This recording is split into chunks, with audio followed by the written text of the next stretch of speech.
Bom dia 14 de maio, 8h38 da manhã. Vamos dar seguimento aqui à leitura do nosso livro Atitude Mental Positiva, de Napoleão Hill. Estou na página 56. Pretendo ir até a página 59. Perfeito? Então vamos lá. Ele restaurou a felicidade em sua casa. Em contraponto à história de Sócrates, que prova que ele viu apenas o risco, o cisco, no olho de Xantipa, contaremos a de um jovem que aprendeu a ver a viga no próprio olho. Mas antes, vamos ver como se desenvolve o hábito de reclamar. Veja, quando sabe a causa de um problema, você pode muitas das vezes evitá-lo, ou pode encontrar sua própria solução para esse problema, caso já esteja às voltas com ele. Em A Linguagem, no Pensamento e na Ação, S. Iakawa escreveu: a fim de curar o que ele acredita ser os defeitos do marido, uma esposa reclama dele. Os defeitos dele pioram e então ela reclama um pouco mais. Naturalmente, os defeitos dele ficam ainda piores. Ela reclama ainda mais. Governada por uma reação física ao problema dos defeitos do marido, ela pode enfrentar aquilo de um só jeito. Quanto mais ela continua, pior fica, até que ambos ficam com os nervos em frangalhos e o casamento é destruído em suas vidas despedaçadas. Mas e quanto ao jovem? Na primeira noite de uma turma de AMP, a Ciência do Sucesso, foi perguntado a ele: por que está fazendo este curso? Por causa da minha esposa, respondeu. Muitos dos alunos riram, mas não o instrutor. Ele sabia, por experiência própria, que existem muitos lares infelizes quando o marido ou a esposa vê o defeito dos outros, mas não os próprios. 4 semanas mais tarde, em uma conferência privada, o instrutor perguntou ao aluno: como você está lidando com o seu problema? Está resolvido. Que maravilha! Como você resolveu? Eu aprendi que, quando sou confrontado com um problema que envolve mal entendido com outras pessoas, devo começar primeiro por mim. Quando examinei minha atitude mental, descobri que era negativo. No final, meu problema realmente não estava na minha esposa, estava em mim. Ao resolver meu problema, verifiquei que eu não tinha mais um problema com ela. Então, se Sócrates tivesse dito a si mesmo: quando me deparo com um problema que envolve um mal-entendido com Xantipa, devo começar primeiro por mim? E o que aconteceria se você tivesse tivesse dito a si mesmo: quando me deparo com um problema que envolve um mal-entendido com outra pessoa, devo começar primeiro por mim? Na minha vida, sua vida seria muito mais feliz. Existem muitas outras teias de aranha interferem na felicidade, curiosamente. O maior obstáculo é a própria ferramenta do pensamento, as palavras. As palavras são símbolos, como S. Iakawa nos diz em seu livro.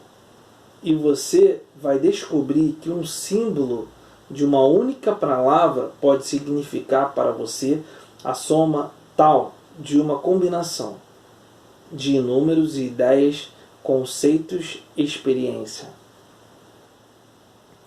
E, ao continuar ali a atitude mental positiva, vai ver também que o subconsciente se comunica instantaneamente com a mente usando símbolos. Por meio de uma palavra, você pode motivar os outros a agir. Quando você diz a outra pessoa: você pode, isso é sugestão. Quando você diz a si mesmo: eu posso, você motiva por autossugestão. mas haverá mais sobre essas verdades. Mais verá, mais haverá mais sobre essas verdades universais no próximo capítulo. Primeiro vamos reconhecer que todas as ciências têm crescido em torno de importantes descobertas feitas sobre as palavras e a comunicação de ideias por meio das palavras. A ciência da semântica. Hayakawa é um especialista nesse campo. Ele nos diz que descobrir o que uma palavra realmente significa no lábio de outra pessoa, ou até mesmo no próprio lábio, é essencial no processo de pensamento exato. Mas como faz isso? Simplesmente seja específico. Comece com uma convergência de ideias, e muito mal entendida, desnecessária, serão evitadas. E muito mal entendido, desnecessário, serão evitados. Uma palavra pode causar uma discussão. O tio de um menino, 9 anos, estava visitando a casa do pai do garoto. Uma noite, quando o pai chegou em casa, ocorreu o seguinte diálogo: o que você acha de um menino mentiroso? Não acho grande coisa, mas de uma coisa tenho certeza. Meu filho diz a verdade. Ele disse uma mentira hoje? Filho, você contou uma mentira para o seu tio? Não, pai. Vamos esclarecer isso. Seu tio diz que você mentiu. Você diz que não. O que aconteceu exatamente? Perguntou o pai, virando-se para o tio. Bem, eu disse a ele para levar o brinquedo para o porão. Ele não o fez. E disse que fez. Filho, você levou os seus brinquedos para o porão? Sim, pai. Filho, como você explica isso? Seu tio diz que você levou os seus brinquedos quebrados para o porão e você diz que não. Há vários degraus do primeiro andar até o porão. Cerca de 4 degraus para baixo tem uma janela. Coloquei meu brinquedo no peitoral da janela. O porão é a distância entre o chão e o térreo. Meu brinquedo estão no porão. A discussão entre o tio e o sobrinho deve-se definição da palavra porão. O menino provavelmente sabia a que seu tio se referia, mas era preguiçoso e não quis percorrer todo o caminho até embaixo.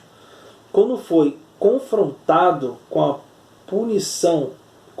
punição, tentou safar-se usando a lógica para provar seu ponto de vista. Isso pode ser intrigante, mas mais motivadora será a história de um jovem que não sabia o que significava o mais importante símbolo em palavra de qualquer idioma.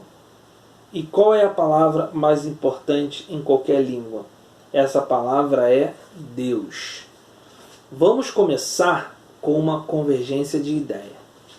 Não faz muito tempo, um estudante da Universidade da Colômbia foi o reverendo Henry Emerson Fosdick, ministro emérito da Igreja Diversity da Nova York. O aluno mal tinha passado pela porta e disse: sou ateu. Ao sentar, repetiu em tom de desafio: não acredito em Deus. Pois bem, felizmente, Fosdick também era um perito no campo de semântica. Ele sabia de longa experiência que nunca poderia comunicar-se com outra pessoa sem entender exatamente o que ele queria dizer com a palavra que usava. Também sabia da necessidade de outra pessoa compreender que ela se refere. Então, em vez de oferecer-se uma observação impetuosa de estudante, Fosdick expressou-se em interesse genuinamente amigável e solicitou: Por favor, descreva-me Deus no qual você não acredita. O jovem precisou apenas, como todo mundo precisa, pensar com defeito uma pergunta que não gera uma resposta reflexa de sim ou não. Fosdick sabia que a pergunta certa poderia varrer as espessas teias de aranha,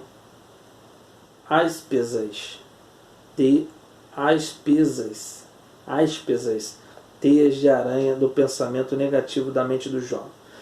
Depois de algum tempo, o estudante começou a tentar descrever o Deus no qual não acreditava. Ao fazê-lo, deu ao ministro uma imagem clara do Deus que rejeitava. Bem, disse reverendo Fosdick, quando o estudante havia terminado, se esse é o Deus em que você não acredita, também não acredito nele.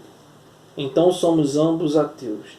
No entanto, continuou, ainda temos o universo em nossas mãos.